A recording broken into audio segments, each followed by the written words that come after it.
Hello. Hey, how are you? I'm good. How are you, Cedric? I'm doing good. I'm doing good. It's been far too long. And it's been Yeah, really nice catching up before this a little bit.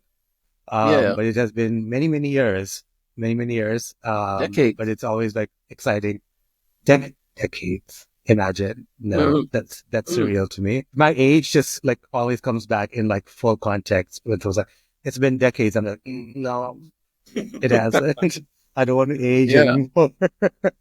No, I think, But how is yeah, I think there's a blessing. There's a blessing in knowing that we've lasted that long. I say that too, to a certain Mm, extent, yes. mm, But also I fear what is next. mm, Constantly. I'm always like, what mm, does aging look like? Am I ready mm. to be more responsible? No, I'm not. It's been kind of nice when when we were younger, you don't have to do that much. This is true, but I think growing up is a choice. We get older, that's not a choice, but growing up is optional. I'm in a sweatpants. I'm in sweatpants and a sweatshirt. I'm good. I don't have to do the suit and tie. I Reveal. don't need to. Yeah, be yourself as much as you can. Live the life you love. That type of thing. I feel you. And you know what? I think that that's one of the coolest things that you've done as well, Mm, is that you really thank you. established a lot of this for yourself, right? I Mm, don't think you really, you decided at a certain point in time that being in that office space was just not my vibe. I need to work on my own terms. And yeah. every time I see things, especially when I see things on your LinkedIn, I'm always like, no, this actually speaks truly to who you are. Even when I was Mm, looking at the Verge website, I was like, there is the essence of Cedric here. There's a freedom to it. There's a sense of like, who you are. There really is. And I think so that permeates, it's permeating the web. And so that's really key. But what got you started in wanting to say to yourself, hey, you know what? I'm done. I want to do my own thing. I'm moving on. So it was a combination of things prior to this specific chapter of my life with Verge and what Mhm. I'm doing now. I was working at a pretty big Swiss company, and I was running like most of the operations for a specific vertical in Africa. So I was heading a team of, I don't know, like 200 some people, and it was a good job, but it came when I got the job. I was promised certain things that just weren't given to me afterwards. So I was promised, shares and ownership and, a seat at the Mhm. table. And then 3 years later, they decided to go, "What? No, we didn't do that."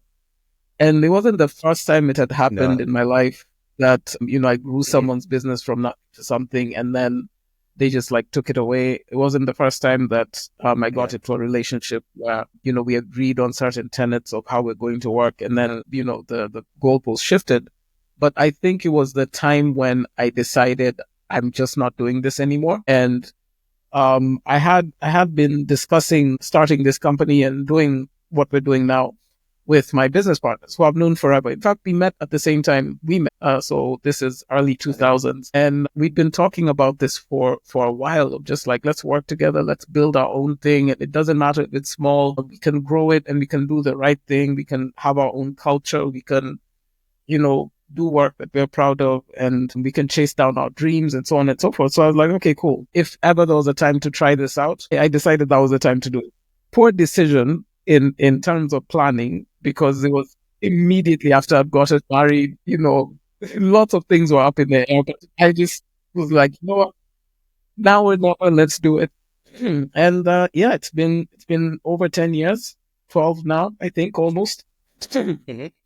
And yeah, we're still going. We still do work that we're proud of. There's good days, there's bad days, Yeah. but we're still mostly still pushing and growing and entering a new chapter now. And it's been a lot of growth, and I think growth that I'm proud of, and that's kind of what I stand behind. That's kind of what keeps me going. Every morning I wake up and I'm like, Mhm. I could be richer, but I don't know if I'd be more fulfilled.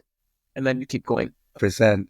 No, Mm, like literally that on a t-shirt because legit everything that you've described sounds so idyllic in so many ways, right? In a sense that mm, you get to work with people that you want to get to work with, right? You're mhm. working to the extent that you feel is rational for you to work because obviously you have Yeah.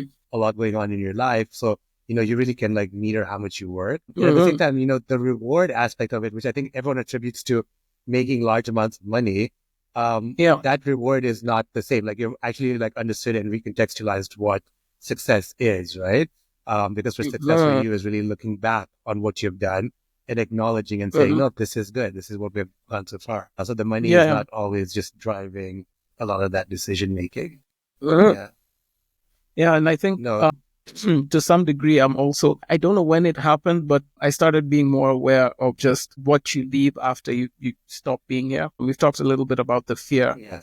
And it's not so much the fear as much as it's like desire to leave something that, at least I can say I did my best. It's not going to be perfect. I don't expect perfection, but I do expect my kids to be able to say, even when he failed, he learned from it and then tried to do better and be better. So 100%. That's the goal. No. Yeah. Honestly, Cedric, the most profound statement for me for the last little while is just that. I think legacy is one thing, right? The idea of even what legacy is, it's not the money, it's the impact, right? People don't remember your money. People remember what you did for them, with them, to them, right? That impact, it's so direct and it's so much more powerful than anything else that money cannot buy you that. Money cannot do that for you. You could buy someone 100 gifts. That's not really the answer, right? And I think, like, to your point, the work needs to speak to that, right? Like, your work is what you leave behind, and your work is going to be something that people will grow and learn from, and at some point build upon further, right? Yeah. Yeah. And plus, it's like, when you think about it, especially where we are in our careers, it's where you spend most of your time. If you work 9 to 5, you spend more time with the people in the office than you do with people at home.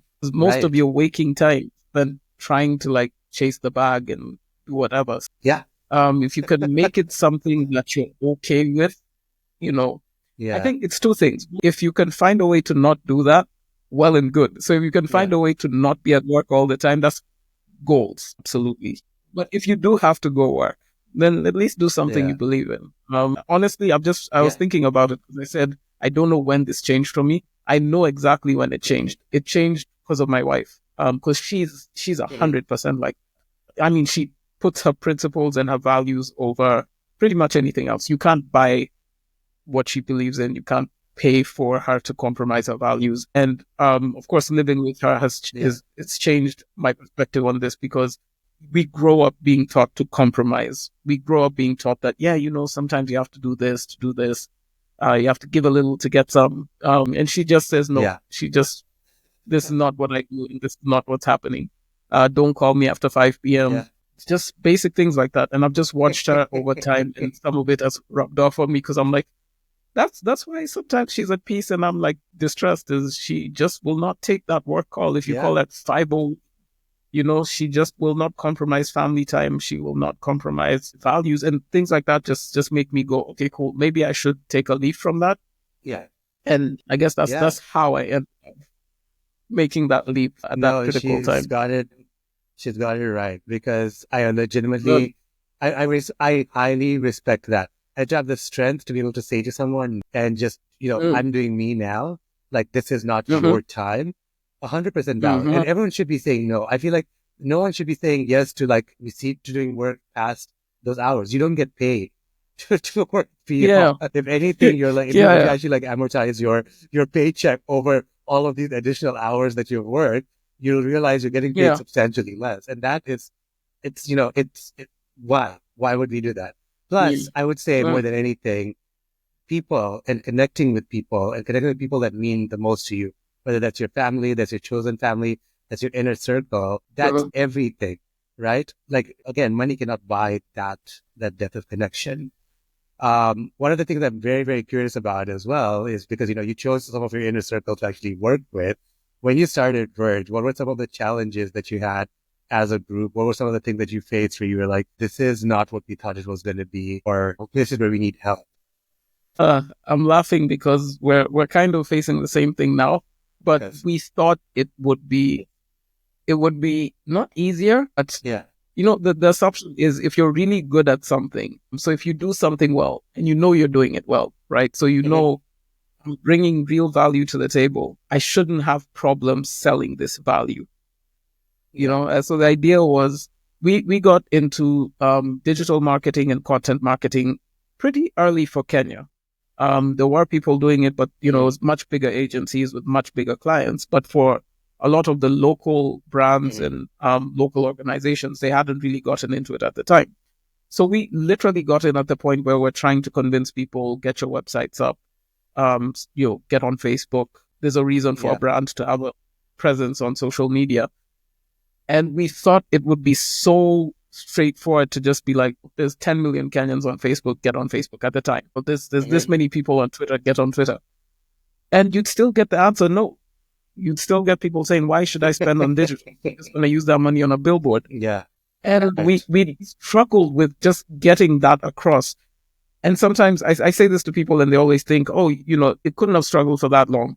We did nearly 100 and something pitches. I think like 104 pitches in total in our first year, and only landed 2 clients, which is dismal. I mean, that you can't run a business off that. So we're literally just kind of going from pocket to pay for the business. I mean, out of pocket to pay for the business, and trying to keep it moving without any clear direction, except the conviction that what we had was tenable and sensible.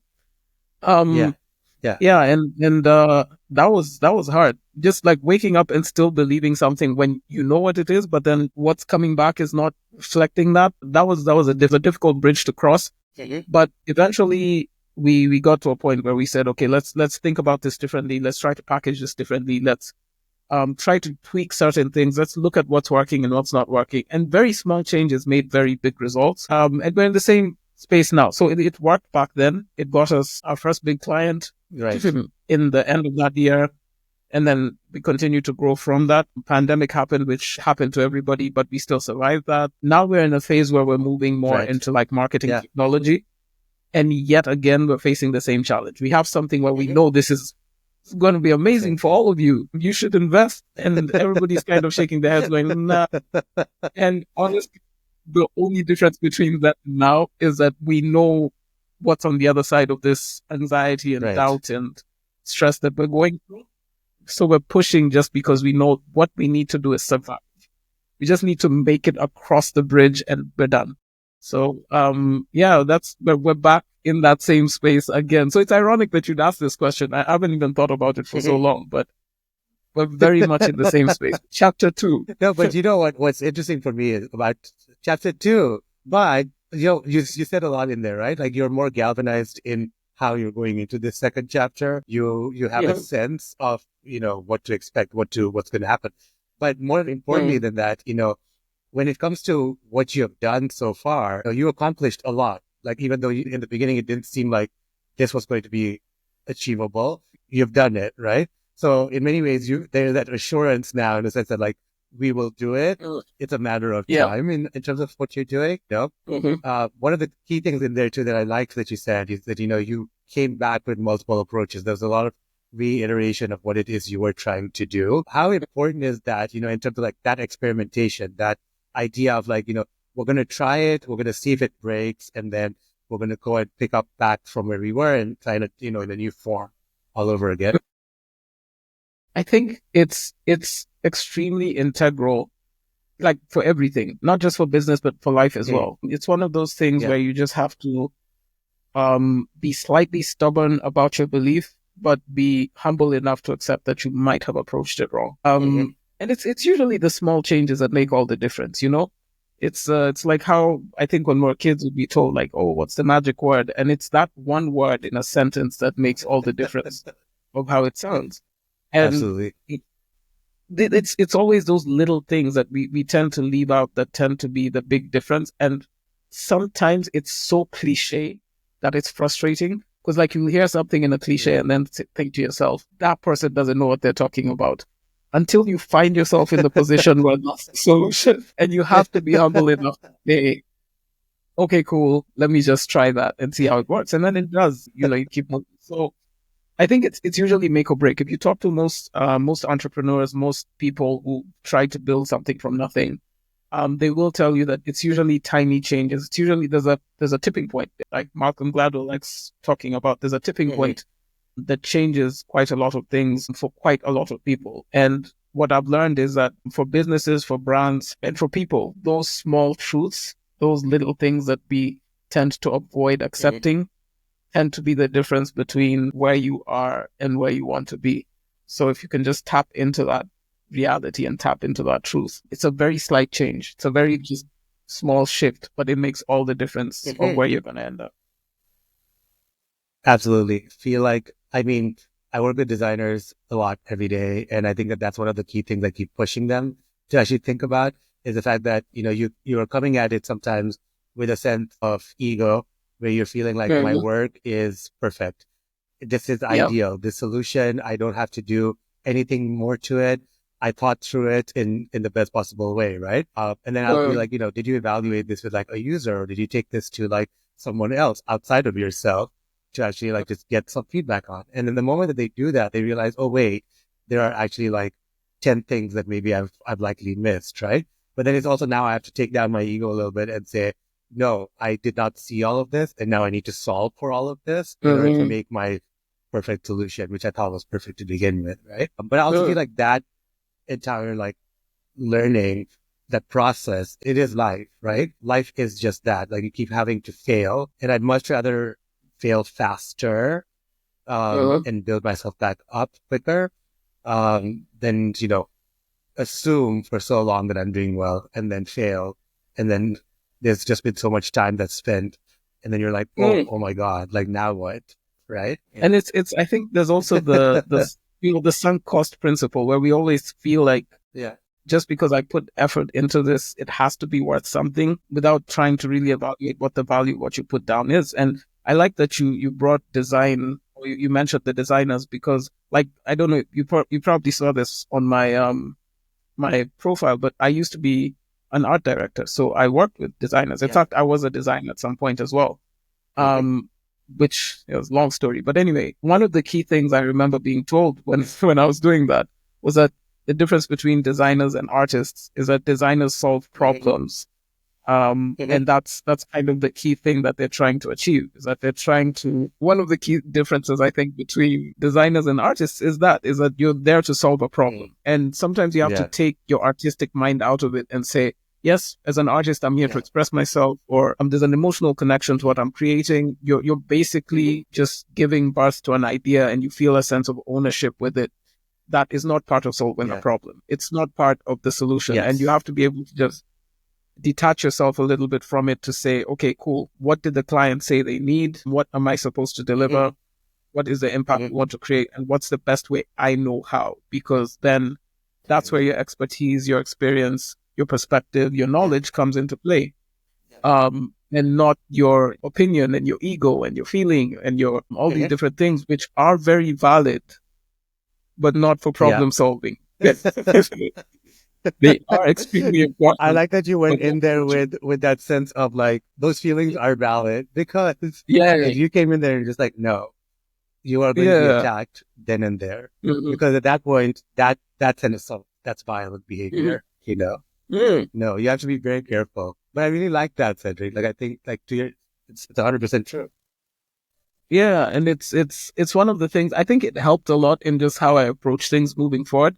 Because it's the same thing with pretty much everything you do in life. You feel a real sense of attachment to it. And sometimes you forget that there's a different game at play, and you have to kind of rejig yourself. So, if you're building, in this case for me, I'm building a business and I feel a certain sense of attachment to, I wanted to do this. And then someone has to come in and tell me, that's you want this, but do your clients want this? And someone has to check you. So very frequently I'm in meetings with my business partner, and he'll say something and just be like, no, this doesn't make sense.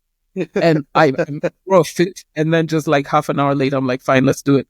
But in between time, I have to have that conversation and say, is this a me thing? Can I just take the me out of it? If I'm spending too much time making the presentation look pretty, is this really worth any additional dollar to the business? Or am I just doing this to feed my ego and be able to say, look at the slight transition? So sometimes you have to kind of just have that adult conversation with yourself and move on. Yeah. No, Yeah. it's so key. Like I legitimately like so much of my day to day sometimes is spent thinking about just that. It's interesting because like you tell when you're growing even as a designer, you're being pushed to really fixate on all the minutia of something. The reality when you go into the actual world is that when you are operating in a business underneath a whole structure, it's a whole engine, a whole vehicle above you, that minutia doesn't matter because people want speed. People want to get to things fast. We want to see results as quickly as possible. So if I'm going to spend, a whole week building a prototype for someone and they're like, well, our client was available 2 days ago and it's taken you a week to do this. That's just not good. That's not a match. That's just not a match, right? And I always tell people, I'm like, perfection is perfection up until someone has validated that it's perfection, right? In the beginning, you can keep trying to be perfect in your creation.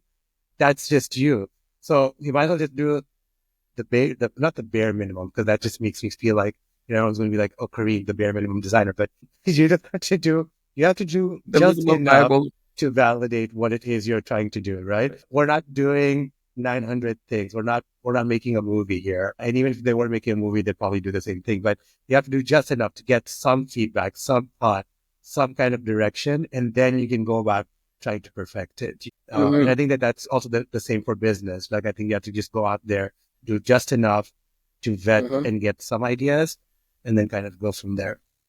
Yeah. One of the things I loved that you said earlier in the conversation really is like, it was hard for brands to want to see themselves online. And, you talked about Facebook specifically, but this is really fascinating to me because, brands right now for me feel a lot like people, and brands are we are really like putting a lot of, human characteristics to what a brand is, especially because they exist in the same space in the social media space, right? Yeah. How do you actually handle that conversation when you're talking to a client and you're saying to them, hey, we're going to bring you into this digital space, but you also are, you technically need to have a voice. You need to actually act almost like a human would act. You need to interact with your community. What do those Yeah. conversations sort of look like for you? So it's twofold. I think the first thing is I always tell them that not all brands have to do the same thing online. So you kind of, it's a choose your own adventure kind of situation where you have to decide really quickly who you are and what type of role you're going to play and commit to it. That's basically what it is. So if you decide that I'm coming in and all I'm going to do is post my product and, talk about the product and nothing else, it's a strategy. Will it achieve your objective? It really depends on what your objective is. And then from the bare minimum of just like talking about your business, there's all the additional things that you add on it. And I think what happened, what created this personification of brands is two things. The first thing is that they initially, I think traditionally, when we think of companies from back in the day, have always had missions and visions and values and attributes that they give themselves that are very people-centered, that are very human-centered. And the second thing is the more recent one, where the same brand that has those values came to a social network that was populated by people.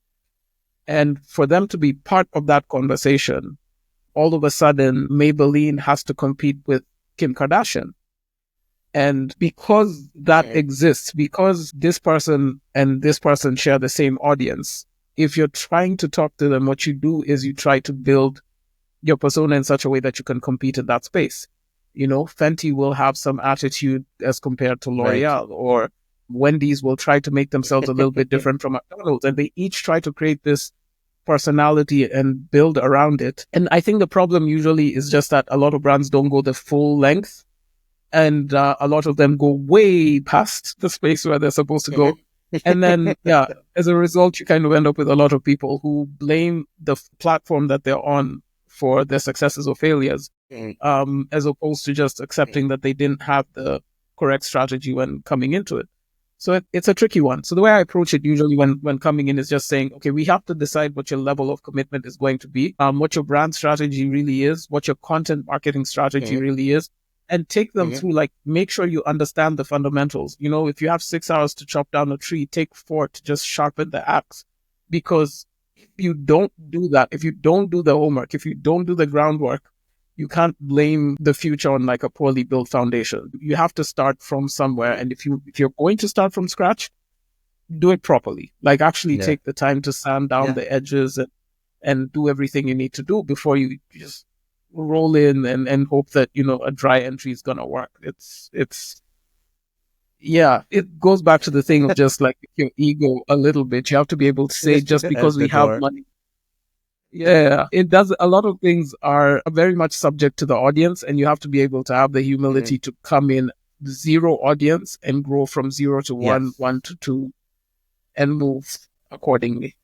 I think that's actually one of the things that I feel like maybe would be the most shocking for them, right? Is the fact that they think that they have such a presence in the physical world, in the real world. And then when they go into digital space, they're like, oh, there's like, I have 10 followers to begin. Like, why is this not growing exponentially? Like, people know my brand on the street. Like, why are people not doing that? But also, it's such a different engagement space, right? Like, you're literally, the way that you're going to talk to people needs to be more you, more real, more connected to them in so many ways too, that reflects them. When it comes to, you know, one of the things I've been reading a bunch of things, but one of the things that I was reading recently is that, you know, because right now we're in a space where AI can easily mimic identity, can mimic personification very well. What a lot of brands are thinking of doing at this point is, you know, rather than actually even having someone kind of come in and actually like run an account, if you had a model that essentially just generated a series of responses, because you could train that model on tone, you could train that model on your knowledge base on what your company is. And then, you know, kind of get that response back. How pivotal is it? And this is something that I feel like, you know, they're going to validate and test, because the internet is unforgiving in so many ways. But how viable is that as a solution for brands right now? Do you think that that's something that brands could easily do? I've seen people try it out. I've seen people try run their content strategies through AI and like build models to do that. I'm kind of the opinion, I feel like it depends on when you watch this recording when it comes out. So I'm first gonna just quantify this by saying I'm saying this in December of 2024 because AI is moving extremely quickly. I feel like we're at the point where we're overestimating AI. My honest opinion is that we're just grossly overestimating the capacity and the capabilities of AI. One, I say this 10 million times a day, but AI is just a tool. Ultimately, there has to be someone behind this tool, or many people behind this tool, for it to actually be effective. This is not, I think, the same kind of thing as just getting like a robo vacuum and assuming you never have to clean your house. You're still going to have to pick things up off the floor. You still have to do 100%. The basic. Yeah, so you can't just like leave this alone and say, oh, cool, there's like a supercomputer and Elon Musk trained it and I'll be fine. No, you have to actually go the extra mile of saying, what do I actually stand for and how can this enhance that? Not the other way, not what's my problem and can this solve it? We still haven't quite gotten there yet. We still haven't quite reached a point where we can just let it go. I'm sure you've seen this as well as a designer. You can't just go to Midjourney and assume that the same thing you can do with Cinema 4D, it can do. No. You know what I mean? There's a lot of assumptions that happen right now that I feel are driven by the expectation of, I guess, the hype. But yeah, I'm still very skeptical. Word that is the right word. Yeah, but to be fair, I use AI a lot. And that's why I feel a bit bad saying this, because I use AI a tremendous amount in my day. But I rarely ever use it in the context, like if it's a high stakes situation, if there's money that's going to be transacted over something, if this is a pitch that is involving my business, I will not just ChatGPT this and send it out. If this is an email to a CEO or a CMO or something, I'm not just going to like, nah. There's a point at which, Yeah. it's not functional. Menial, There are repetitive, limits. yeah, no, for like menial, repetitive, rote tasks, 100%. Yeah. And that's what I Yeah. usually tell the businesses, like take out the small tasks so that you can focus on the big ones, but Exactly. focus on the big ones. Exactly. 100%. Focus Yeah. where your business Yeah. might be impacted. Put in 100% of the effort, but don't Mhm. make it all or nothing. Don't make it binary. Yeah, Yeah. because then at that point you're going to lose value chasing a savings.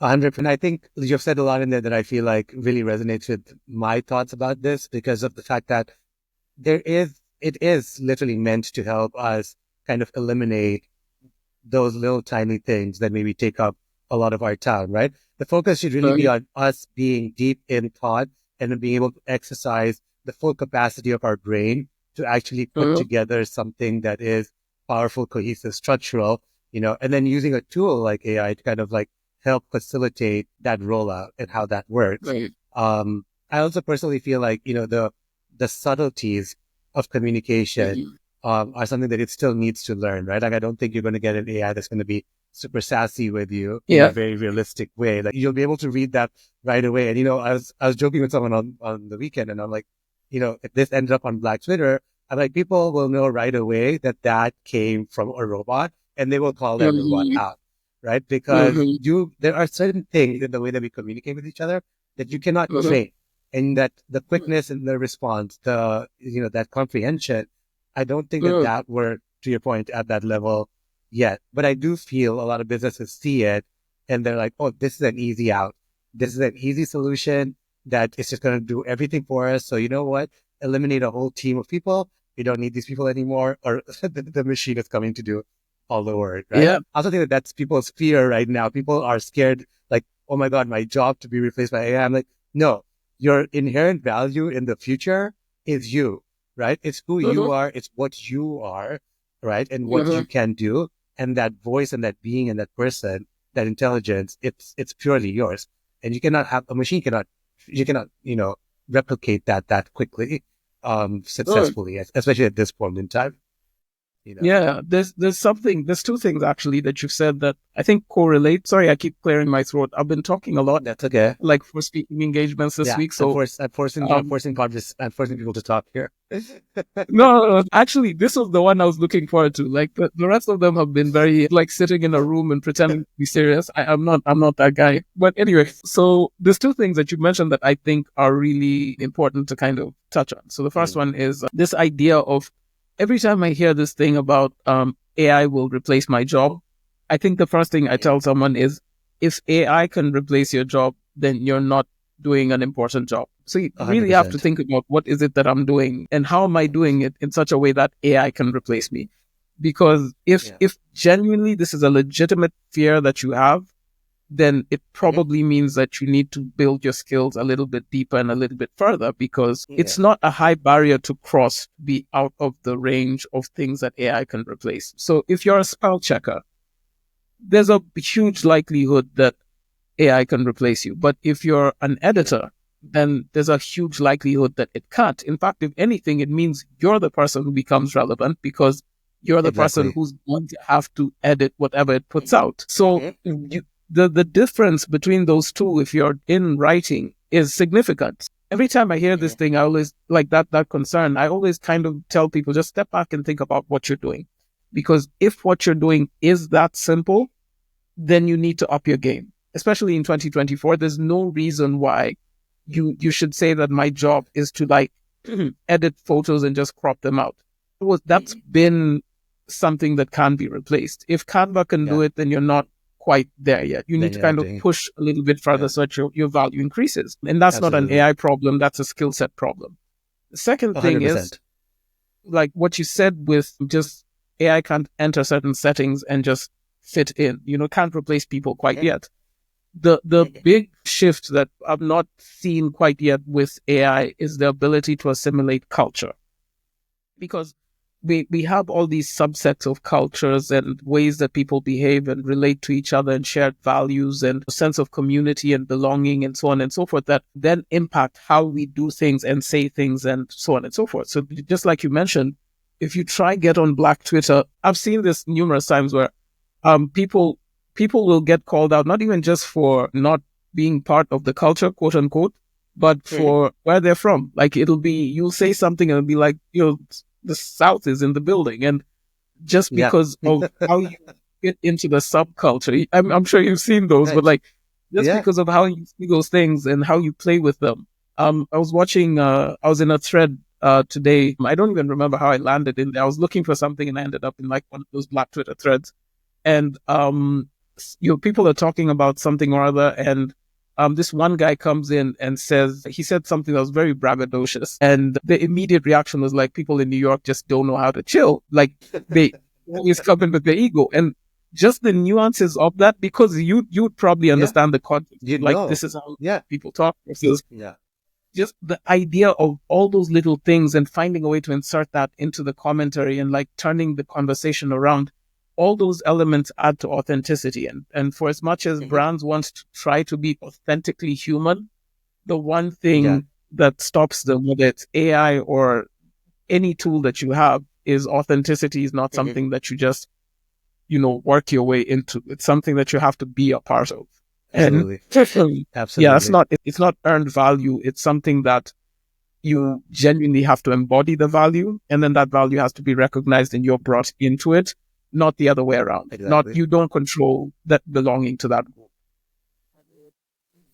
100%. And, like that's what I feel like a lot of brands assume they have. They assume that they have this power to just come into any space and to feel recognized and to feel acknowledged and to feel like they are already a part of this. But obviously at the end of the day, like, as consumers, we would maybe like be a little bit more discerning about what is actually happening here. But this actually is a really good kind of segue into the follow-up question that I had around this, is that it's this idea of values, right? And reflecting values and bringing in these values. And especially with everything that's going on in our world right now, whether that's what's going on in Gaza, whether that's what's going on with our election, there is this showmanship to brands that I see a lot, where a brand can either be very, very good at pretending to be up for something, but then also, 6 months later, they're like, oh, well, it seems like the laws changed today. So you know what, like roll back. But I'm also just like, well, there's all this marketing collateral all around that you built up.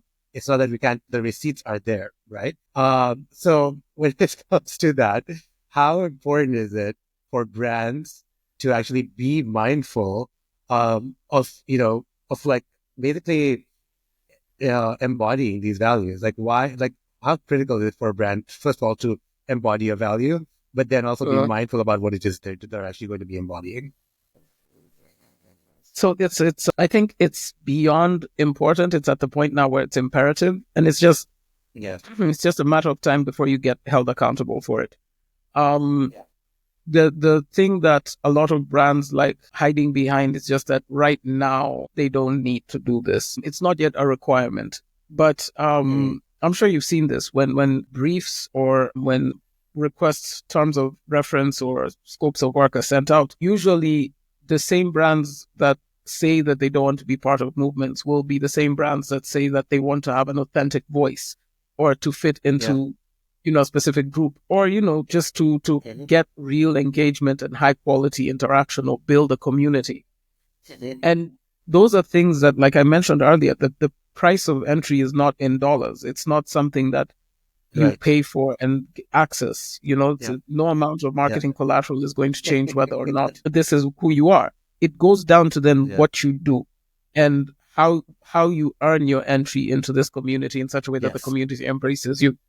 So what we're getting to, I think what's happening right now, especially since so many of the movements that are happening are so polarizing. There's nothing ground in terms of what's happening in Gaza. We can't say that there's a way in which you can try to like rationalize, neutralize a genocide. There's no middle ground. This is something that is real and it's tangible and people are losing their lives. And if you choose not to say something, you've chosen not to say something.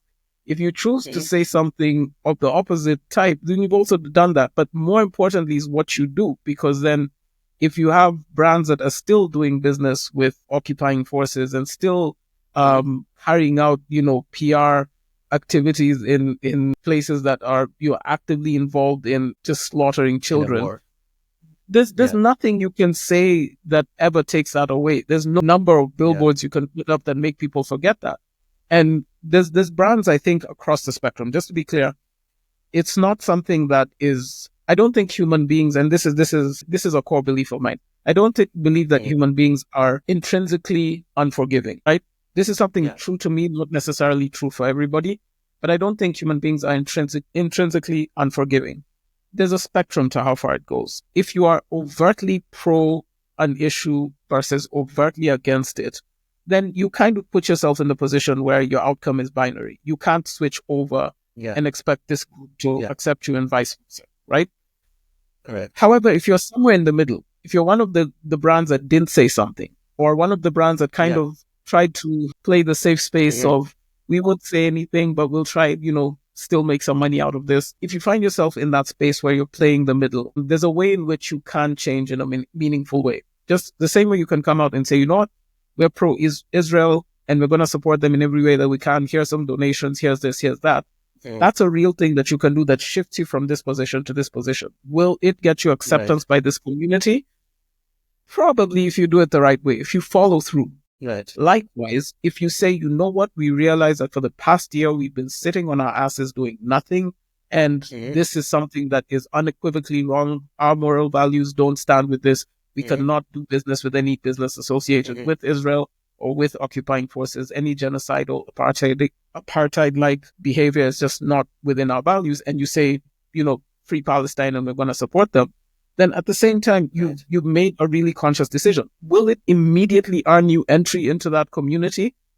Not immediately. You have to follow through. No. You have to then be consistent about that value and relentlessly consistent about that value. Mhm. There's a good kind of example I like giving people to show the real way this is going to pan out for most brands, which is Ben and Jerry's. Ben and Jerry's has been consistent on who they choose to support.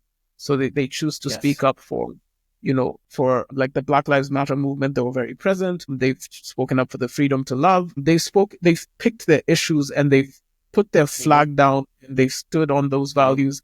And it's had positive and negative impacts on their business. They've lost money. They've gained money. It's impacted their business, but what it hasn't done is change their values.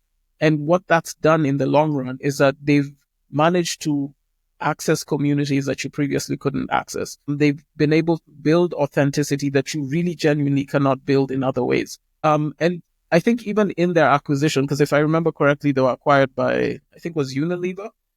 They still fight their parent company to be able to have that freedom to speak up for the things that matter to them. Now, if anybody ever questioned them, if they entered a conversation where Black Lives Matter was being discussed, or if they tried to get into a conversation in Black Twitter, even if someone called them out, I'm sure somebody's going to stand up and be like, nope, nope, nope. They're with us. They're invited to the barbecue. Yeah. Seen that happen like numerous times. And you can't earn that access any other way other than being about what you say you're about. So, when the question comes up of how important is it right now, I think people don't realize that, well, not people don't realize. I think people are starting to realize what the power of social movements really is. We've seen what happened with the boycotts this time around. The BDS movement has been around for a long time, but we've seen what impact it's had this time around.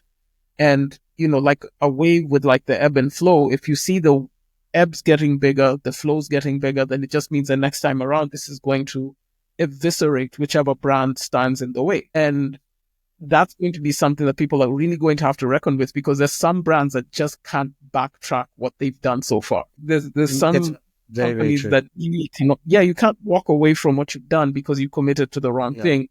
And if you say your values are happiness and open happiness and all this type of stuff, Coca-Cola, but then you're still very much like, you know what, we're going to give food to the occupying troops, but not to the starving public. Then you've made a choice. We're going to use Africa and just like take water from people who need it.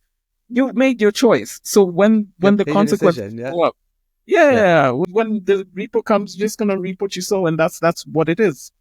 So yeah, sorry, I get really passionate about that. I had to like reel No, myself in. it's no, I loved everything. I loved everything that you've just said, right? Like you, and I think you've multiple times you've used the word authenticity.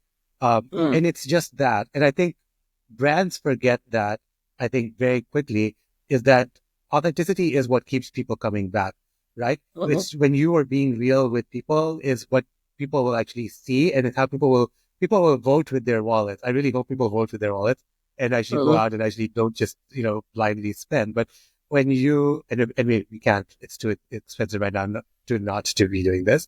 But, mm, I think when a brand is authentic, it's literally won itself the audience, right?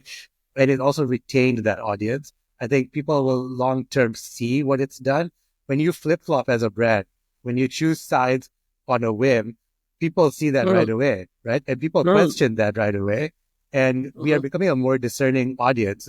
It's not like we're becoming dumber each day. We're becoming smarter each day. So the fact that you can continuously feel like it's okay to kind of move between sides and think that mm, that's going to be something that people are not going to notice. I'm like, no.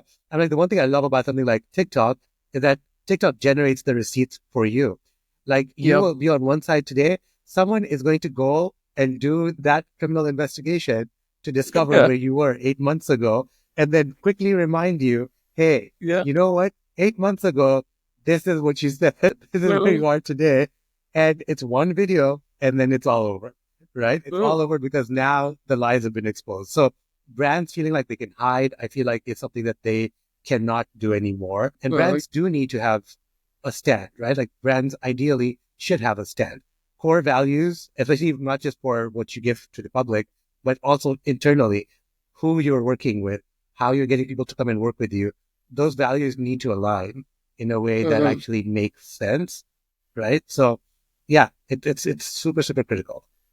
And there's something you mentioned there, which the idea of just the internet not forgetting has become so much Mhm. more prevalent. And I think this is one of the things that forces brands to have to behave like people. Because if you think about how even in human interactions, apologies work. If I've wronged you in any specific way, and depending on how integral that damage is, I have to earn your trust back. So I have to actually Mhm. do the work of not just saying sorry, but then following through with it. And I have to be okay with one, holding myself accountable, being able to Yes. ask, what did I do wrong? And being okay with people shoving those receipts back in your face and saying, you know what? At this point, you said this or you did this and you were wrong for Yeah. this. And Yeah. being okay to say, you know what? I'm sorry, Mhm. own it, show your commitment to it, and actually say, this is something I'm going to work on, or this is something I have been working on, but then also be about Mhm. it and be very okay with someone saying, just because of what you did, I'm not ever going Yeah. to forgive you. Yeah. And that's the part I think brands struggle with because of this idea of ROI. You're shifting from personifying yourself to industrializing yourself. And capitalism kicks in really quickly because then you start saying, well, am I going to lose money if I don't apologize? Can I just fire the CEO and blame him? Yeah. Those little things start becoming considerations instead of people thinking about what accountability really looks like. And accountability really Yeah. looks like the TikTok where they stitch what you said back then, what you said now. Yeah. The Yeah. accountability really looks like you being the person to say, yes, we did that and that was effed up. We're not doing that Mhm. anymore. And we 100%. take yeah, and being very real to the point of just allowing people to see that this isn't a front or a facade. This isn't just like us trend jacking or hopping on something just because we can Mhm. see that we've lost the popular vote here and we can see that it's starting to impact our bottom line. This is the point where we say we were wrong and we know we were wrong and we know we were wrong and we're trying to do better. And you can support us in trying to do better, or even if you choose not to, we're still going to commit ourselves to doing this, To and then this. you earn your way back. You have to rebuild that relationship from scratch. So yeah, it's something that I've Absolutely. been talking to certain brands about it as well, because after Mhm. I did that video, I got a lot of calls from people I never thought I'd talk to. And so what do we do? And I told them, you're really just gonna have to eat that frog. You're gonna have to just, you Yeah. know, and just go through the mud and get out of where you are, because there's no other way Yeah, to do it. You're in the middle of the swamp right now. You're going to have to walk your way out exactly. step by Out. step. Yeah. And wear that dirt. Like, people will see you and know that you're walking out of it, but you Yeah. have to do it. Yeah.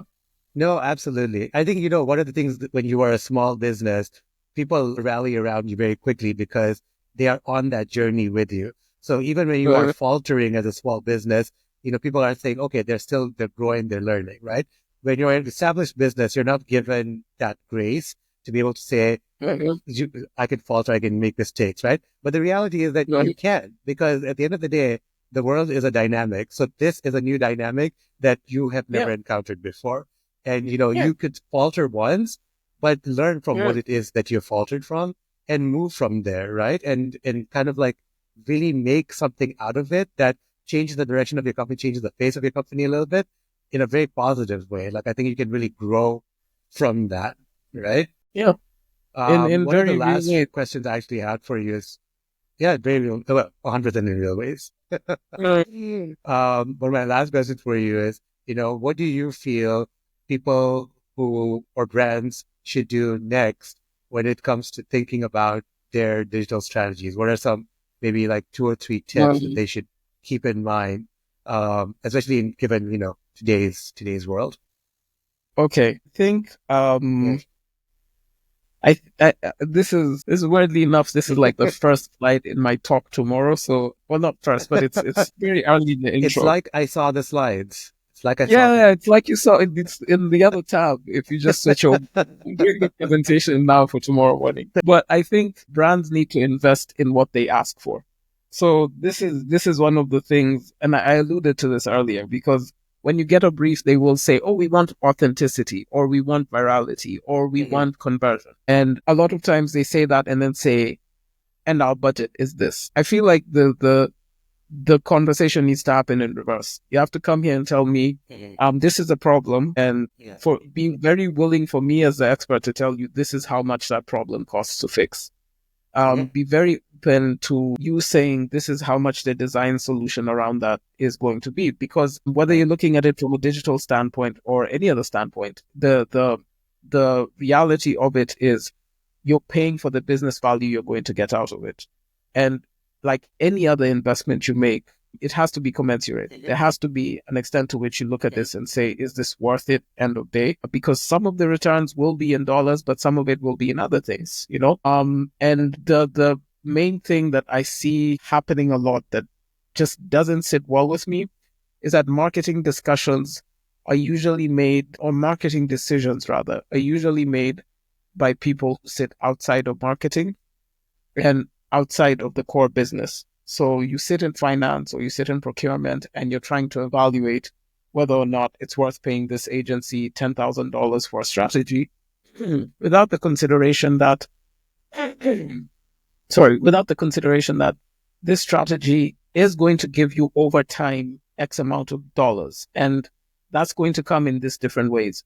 One, you're going to build a core audience that's going to be with you for a long time. Two, you're going to find new audiences you can tap into. Three, this is Yeah. going to give you insight that you'd need to spend research on. Four, this is going to give you blah, blah, blah, blah, blah. And nobody's sitting down and trying to make that decision other than the person who's putting the cost up at the beginning. So yeah, I feel like the first thing I'd say is just invest in what you're asking for, and Mhm. invest the time, invest the money, invest the effort, because it's not always about money. If you say you want, to be a thought leader, are you willing to put up the time and effort to actually learn and get the expertise and publish it and share and deal with having 10 Yeah. people watch your videos for 1 year until you get to 100 and 1,000, and then you start getting speaking engagements? Are you willing to do that? If Mhm. you're not, then don't ask for it. Long and short. The second thing is to basically do what they say. I see this becoming a bigger and bigger issue because there's a Mhm. lot of like talk and not a lot of action that follows it. Um, we see this, especially like in Kenya, you'll see a lot of brands on every public holiday, proud to be Kenyan, Vimashujaa Day, or whatever it is, right? But when it comes time like what happened here, where we had massive protests and people fighting for the country, all the youth brands, the brands that said were really pro youth, silent Mhm. as a mouse, just did Silent. not say anything. When we're talking about like, Master Jade, where we're celebrating local heroes, none of them stopped to say, let's celebrate all the people that lost their lives in those protests fighting for our freedoms, because that finance bill impacted businesses as well. So there's an extent to which I feel like the follow-up has to start very, very soon. You have to now be about what you're talking about. And Mhm. the third thing I'd say is just start figuring out how to build communities and value-based systems. So the Right. community side is really just finding ways of enabling the creators that embody the values you embody, finding ways to engage with your audience in a deeper way than just like putting up something for them to like, click, and share. Yeah. Finding the deeper digital connectivities that you can leverage because they exist now. And, we know this. We've seen content creators build brands that are bigger than mainstream brands. Mr. Beast and his chocolate is 100%. just thrashing like major companies. And they're sitting there wondering how this guy did it off of YouTube. But there's so much that goes into building those communities and building value-based Yes. systems. And you see how much they impact his business. Like the minute this saga recently happened, his stock prices were all over the place. So there's Mhm. there's there's an extent to which that idea of building a strategy around community and around values extends beyond the ethical qualms that I usually have about my various I don't know what to call them, passions. It goes into just your actual bottom line. It makes good business sense to actually, really take time to do these things. So Mhm. yeah, as much as possible, if you're going to be on a social network, learn how to be social, learn how to network. And that's kind of where that goes. Yeah. Yeah. No, those are really, really key points. I feel like everything that you have said really is something that like every brand should take, right? And hold close to themselves. The world is honestly in such an interesting place because it's not what everyone assumes, and it changes every day, every day. Some of what you have described, there are things that maybe they can continuously learn from and kind of Uh, grow from, but also kind of fix into their actual being, and it will uh, sustain them long term. So uh, I feel like, yes, those are all key elements that they need to focus on. But this was super, uh, super insightful, Cedric. I really loved everything we've talked about today. I feel like I'm glad we did this. I'm Same. glad you're like, your video brought me to this conversation because I've learned so much. I honestly feel like that's why I've been doing this. It's such a learning opportunity for me. But more than that, I feel like it's always good to connect with people who have such profound things to say that just resonate with like everything that you were saying as you're saying it. I'm like, yes, yes, yes. I was like tens across the board. So it Thank you. was giving a lot of good energy. Where can people find you, and if people want to contact you, where can they reach you? So I think the easiest Great. way, so first of all, thank you so much. That genuinely means a lot. Yeah, I think I choose to do fewer and fewer of these like podcasts and Mhm. conversations, but I always like to do them with people who I'm like friends with or who we have some sort of history with, just because the conversations tend to be more meaningful and more free, and Yeah. that's significant. But then also we then get to have real insights. We actually get to discuss Yeah. something without the hindrances of what if I say something wrong on this major network. You're So wrong. I appreciate you for having this space where we can do this and having a very good listening ear because you do Mm, you do ask really poignant questions and then give the space for that mm. answer to find its way out. And I appreciate that because it's also really insightful. But at the same time, you shared quite a lot of things that have changed slides in my presentation. It's like I'm you've gonna take rewritten the that whole thing, right? and just like plug it in there and mention, oh, my friend Alkarim said this yesterday. You should. You should. So yeah, in terms of where people can find me, I think on Mm, most platforms it's just ced.content. So ced.content. That's Instagram and mhm, TikTok. On LinkedIn is just my full name. So Cedric Cedric dot Nzomo Nzomo. I think it's the same for Facebook, but I don't really post there. I haven't mhm. posted in Was well, posted.